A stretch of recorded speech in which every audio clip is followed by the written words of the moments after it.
Hello and welcome to my unwrapping and first look at the Codex Adeptus Mechanicus.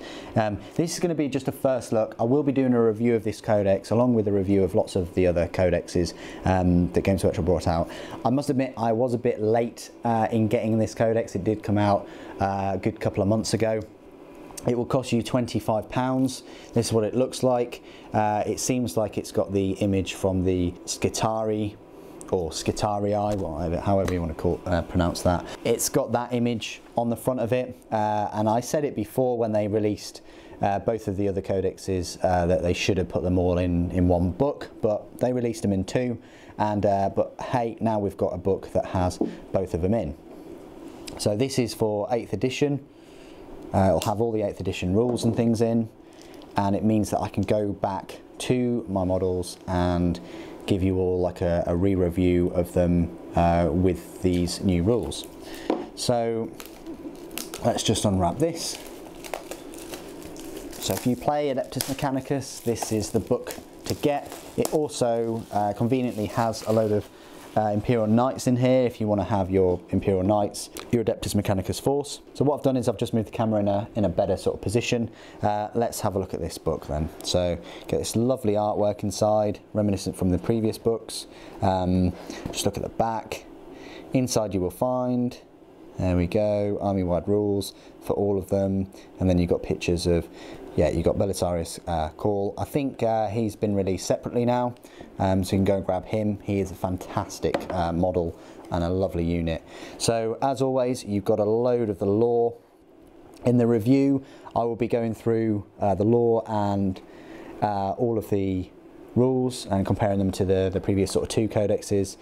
This is a fantastic piece of artwork here for them sort of cleansing gene stealers, it looks like.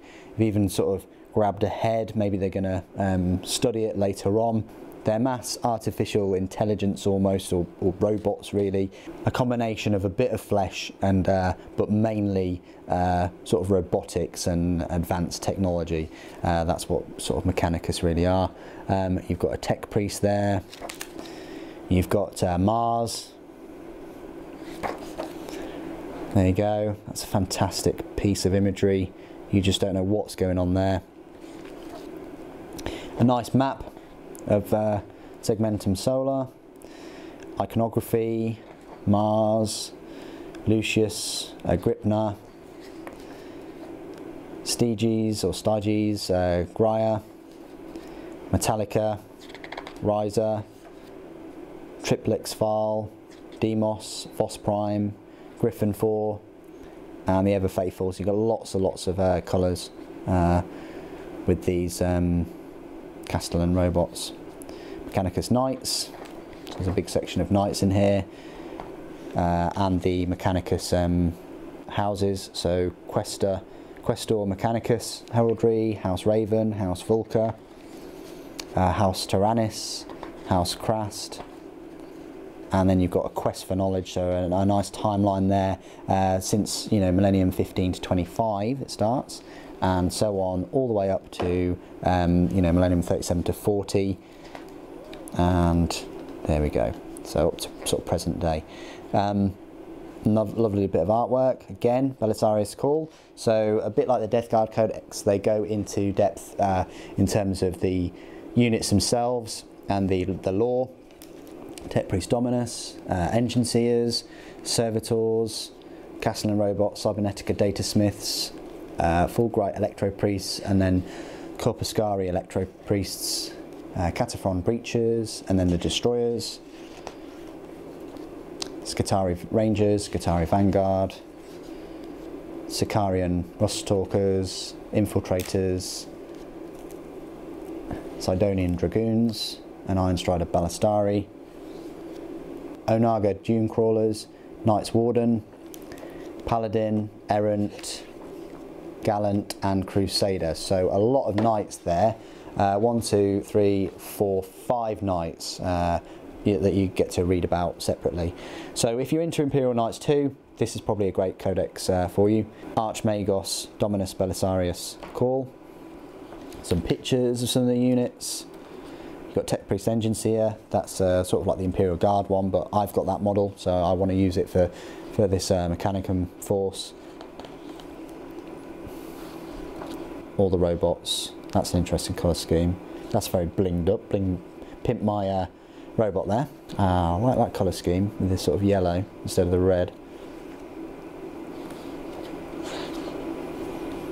And then you've got Force Acquisitorius. So that is the start collecting set. You get Tech Priest Dominus and 10 Skitarii or Vanguard, either Rangers or Vanguard, and the Dune Crawler. It's still a fantastic kit for £50 because I think the Dune Crawler is, I want to say £30.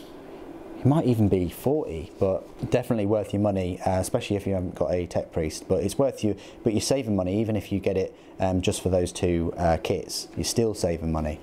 I wish they would do another one that has sort of destroyers and robots and something else. And then you've got Crusaders for Knowledge.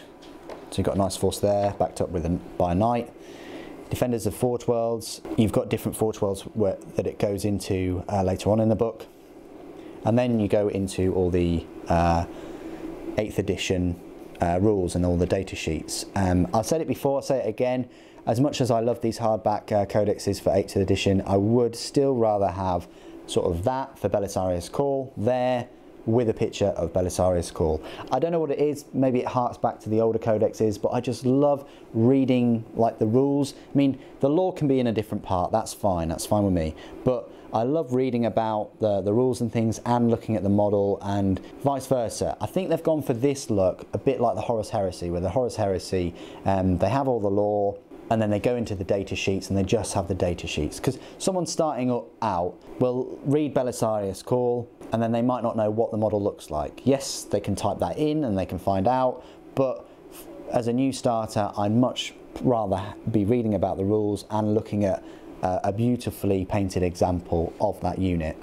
Anyway, moving on, you've got Tech Priest Dominus and Engine Seer. So they're your 3 HQ choices. So Belisarius Call, HQ choice.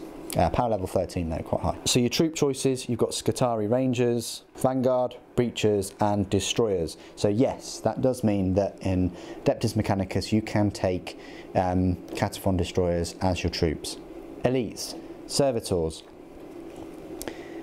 Cybernetica Datasmith, Sicarian Ruststalkers, Infiltrators, Fulgurite Electro Priests, Corpuscari Electro Priests, and that's it for your elites. Then your fast attack, you've got the Sidonian Dragoons, the Iron Strider Ballistari, and that's it. You've only got 2 fast attack choices in the whole army, just the fast walkers. They're pretty good though, if not a little bit fragile. Heavy support. I wish there were more heavy support. I wish there was a troop transport choice, like the macro-carried Explorator. I think that should be in this codex. Yes, it's a Forge World model, but it would have been nice for Games Workshop to make that in plastic, some kind of drop pod or something to get these models in, because a lot of the time they're going to be striding across the battlefield. They are quite resilient, or big cannons or Ordinatus or some kind of artillery or something like that for Mechanicus. That's what I feel that it's missing. Castellan robots, heavy support, excellent choice. They're still ridiculous with their repulsor grid with the 5+ invulnerable save, and now it means that every time you roll a 6 on your 5+ invulnerable, the unit that made the attack gets hit by a mortal wound. So long as it gone that they get hit by their own weapon again, now they just get a mortal wound. But I'll go into them when I do the re-review. The Onaga Dune Crawler, or Onega Dune Crawler, whichever you want to pronounce it by, that's still a very powerful unit, and I've actually magnetised mine so you can have all the different weapon loadouts. And then, as a Lord of War choice, you can take a Knight. So this was the first sort of introduction to the Knight 8th edition rules. You get the Errant, which is 23 power, Paladin, which is 24, a Warden, 25, Gallant, 21, and then a Crusader at 27. So that's the most expensive one at 27, the Crusader, but it does have 2 of the big weapons. Armory of the Forge Worlds. Lots of great weapons in here, things that you've never even heard of, like Electro-Leech Stage, Radium Carbines, Plasma Calivers, Torsion Cannons, Volkite weapons even. Lovely, lovely image there, reminiscent to that artwork before, I would have thought, fighting against Tyranids. So you've got Horospex there, Tervigon, some flying Hive Tyrant, and you've got some robots and some knights, and they're all battling it out. Lovely display there. Congregations of War. So you've got Forge World Dogma. So very similar to what they've done with Tyranids, or should I say, that should be the other way around actually, in the fact that you've got a different Forge World, and so you can pick one, and then you've then got the abilities of that Forge World where they've all come from. I really like that model, the robot that they've got in a running model. Excellent pose that they've gone for. And then you've got all the stratagems, the Warlord traits, the Arcana or Arcana Mechanicum, and the points values. There's only Belisarius Call that is a unique unit, and he's 250 base. And then the tactical objectives. So really nice book. Really like the colour and the layout, except for obviously the pictures. But I really do like reading about the lore and looking back at the data sheets. I'm going to give you a full review of this as soon as I can. And obviously, as part of this, I'll be re-reviewing all the Mechanicus models that I own. 103 pages, pretty decent. I think the other books were about 100 pages. So yeah, even if they were to put pictures with all of those, I mean, look, they do it there, which is absolutely beautiful, fantastic. I think that layout, perfect in my opinion. I don't think the codex can get any better than a layout that has something like that. Why do we have that? This isn't Forge World, this isn't Horus Heresy.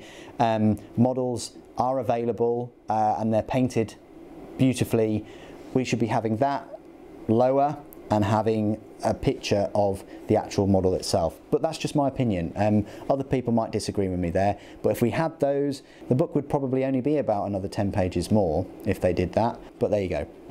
So that's my unwrapping and first look at the Codex Adeptus Mechanicus. Apologies that it's taken so long for me to get my hands on it and do one of these videos. I'll be trying to do some more Mechanicus videos in the future. And that's all I really want to say about the Codex. Check back to the channel for the review at some point. Thank you ever so much for joining me today. Thank you for watching. The Emperor Protects.